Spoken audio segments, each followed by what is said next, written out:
The road had delivered me through a number of rough patches, and outside Little Rock, I found myself at its mercy again. The city itself was overrun with marauders, roving bands of scavengers, armed to the teeth, made traveling the back roads a necessity. But if you waited till nightfall, when the marauders were partying or passed out, you were usually pretty safe. I'd stopped shopping in cities. Most of them had been completely picked over of anything I'd want. But I'd become addicted to the word wall, same way I was to my BlackBerry.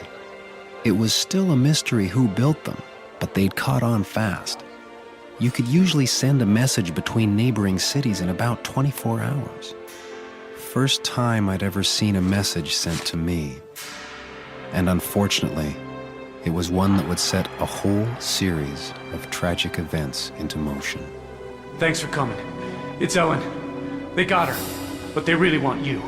Ted told me Charles and Subu had taken him and Ellen hostage after they left West Memphis. They gave him 2 days to bring me to them, or Ellen died. Who are these whack jobs? Why would they do this to my Ellie?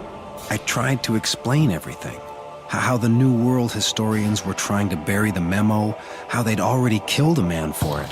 What the hell's the Parthia group? But Ted didn't care about protecting the truth. He just wanted his wife back. And I agreed 100%. Didn't want anyone else dying over that memo, especially an innocent woman. I promised Ted I'd get Ellen back, but he had to trust me, do it my way. That meant keeping Ted out of the equation. Last thing we needed was him losing his head. We just want the memo, Shoemaker. Figured they'd kill all of us once they had what they wanted. So I told Charles I'd hidden the memo a mile back, and I'd take them to it. But only if they let Ted and Ellen go.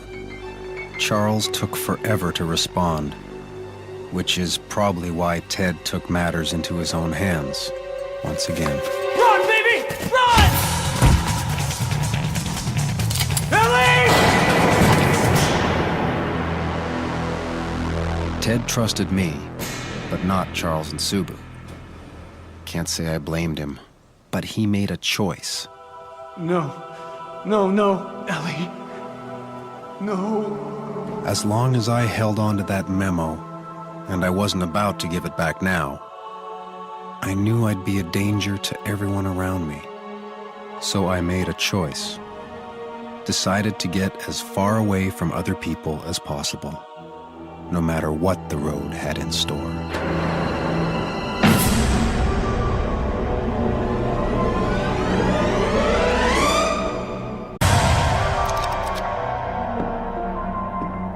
Sometimes trouble finds you, no matter how hard you try to avoid it.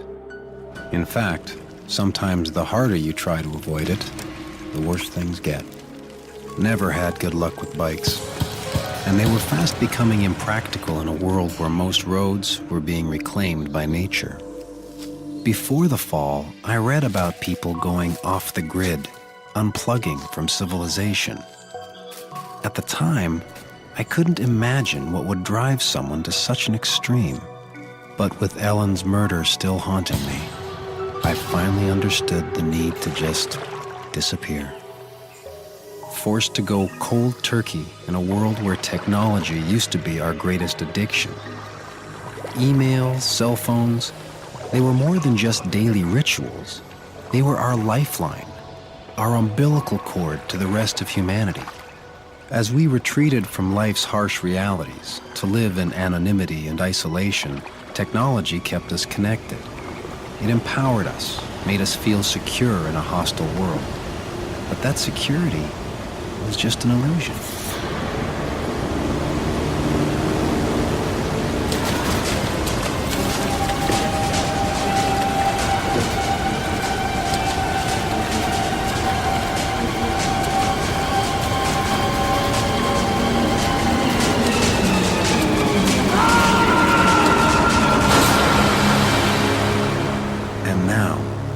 Without the safety net of technology, I was humbled in the face of nature. A more powerful force than anything man ever built. By that point in my trek, I'd camped out enough that I'd lost my fear of the wild, but not my respect for it. I knew the Ozarks would be the toughest test to date of my survival skills, which were definitely still a work in progress. As days passed, I discovered my last piece of technology, my compass, had become unreliable, possibly due to lingering effects of the EMP. Whatever the case, between an ever-shifting north and a stretch of bad weather, I found myself walking hopelessly in circles. With supplies dwindling and no real knowledge how to live off the land, I started to realize trouble had found me again, and I probably wouldn't make it out of the Ozarks alive.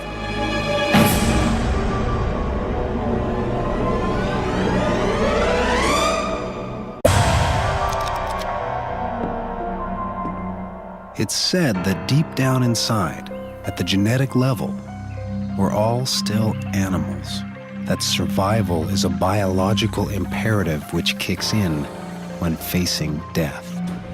I'd confronted my own mortality several times so far, but never like this. It had been over a week since I ran out of food. Every day I slept in longer, conserving my energy, dreaming of some past primal life, where men didn't need guns to kill. We did it with our wits and our hands. I saw a news story before the fall about a father and son who got lost hiking in Yellowstone. They lived off berries and pine nuts until they were saved. But the berries were poisonous and eventually killed the boy.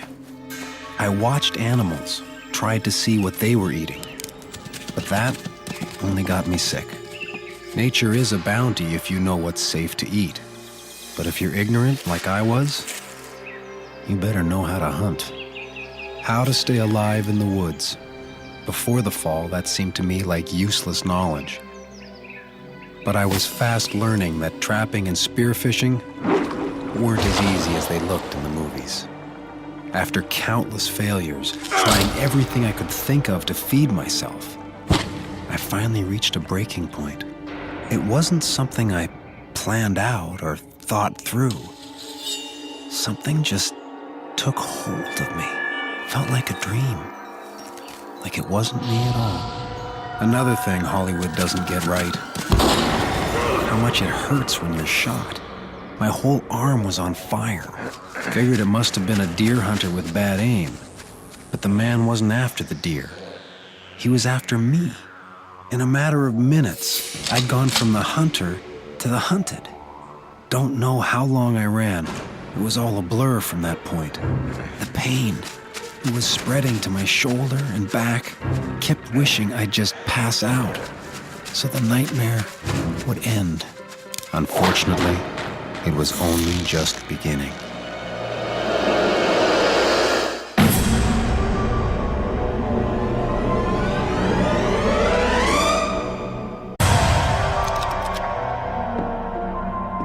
You don't really know a man until you've walked in his shoes, until you know where they came from and where they're going. Well, what do we got here? His name was Bryson Fox. I begged him for help, told him there was a man trying to kill me. Guess what, mister? He ain't the only one. You got a bounty on your ass. By that point, I was wanted by a number of people. Didn't matter who it was. Somebody had apparently hired a few locals to hunt me down. All that competition and you jump right into my snare? Must be my lucky day. Thought I was a goner. But Bryson, he said he wasn't gonna kill me. Not yet, anyway. You ever tried moving a stiff? Through this terrain? Hell, ain't no reward worth that kind of work. He was curious what they wanted me for. Told him my whole story. How I was a fugitive from the New World historians because I refused to give back their memo. Hard to believe, but Bryson Fox didn't know about the fall. He'd been living alone in the woods going on 5 years. Said he'd noticed things like less campers and no planes in the sky. But for the most part, he didn't give the outside world much thought. Until now. I can respect what you did. I'm a fugitive too. If you're telling me technology's been wiped out, That means my criminal record's been wiped out too. Bryson said I had set him free, so he returned the favor, on one condition, that I take a crash course in survival, starting immediately. Consider this my debt to society. According to Bryson, there were 3 basic rules of survival. You gotta know how to feed yourself, stay warm, and you gotta know how to play doctor. In just a couple of days, he taught me how to trap and how to catch the easy game, like bugs and rodents. He showed me which plants were edible and which ones would kill me. He laid out all the things I'd need to build a fire and shelter in any conditions. Then, he ran me through some basic medical skills using only what you'd find in nature. But the most important thing Bryson taught me was that guns were kind of like technology. You become dependent on them to solve your problems. But one day, when all your bullets are gone, you'll be a sitting duck. Follow your instincts, and you just might make it out of the Ozarks alive.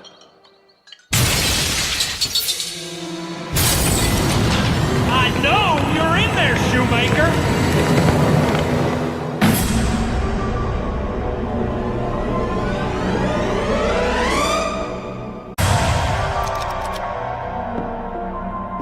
I learned a lot about survival in the Ozarks. More importantly, though, I learned a lot about myself. Come out and live, or stay in there and burn! Realized if I ever wanted to make it home, I had to accept a painful truth. Something DeLaundry told me back in New York. Something that, up until then, I'd stubbornly refused to believe. The world had changed, but human nature had not. It was a bitter pill to swallow, but Bryson showed me it wasn't wrong to assume the worst about people. It was just survival, a way to be prepared for anything. Time's running out, Shoemaker! As the situation unfolded, and it became clear that one man would have to die for 2 others to live, I finally accepted the harsh reality.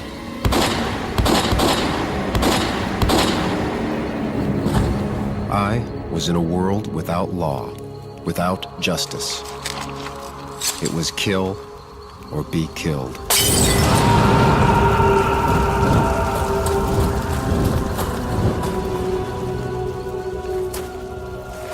Get a load of this. That bastard was probably a millionaire. Donald Powell III lived in Chenal Valley, an affluent suburb of Little Rock. With money being worthless now, he'd probably rationalized his actions as survival too. Made me wonder, what was my life worth to Donald Powell? Food? Weapons? Hopefully more than batteries. Still, no matter how I judged his morality or told myself killing him was just self-defense, it didn't ease my conscience. Bryson said whoever put the bounty out would see the smoke and probably come looking for me. That's when it hit me. I wasn't gonna walk out of those woods alive. Russell Shoemaker was going to die, right there in the Ozarks. If someone came to check out the fire, they'd find a dead body, burned beyond recognition, and hopefully, they'd believe it was me. Looking back on it, I did die that day. The scared ad exec from Seattle was laid to rest. In his place was a survivor, a man capable of living off the land, doing whatever it took to stay alive. It was like Bryson said before we went our separate ways. Survival's just making the best of whatever life gives you. Life had given me and Bryson a chance to start over, a clean slate. So I put my past behind me, focused on my future as Donald Powell III.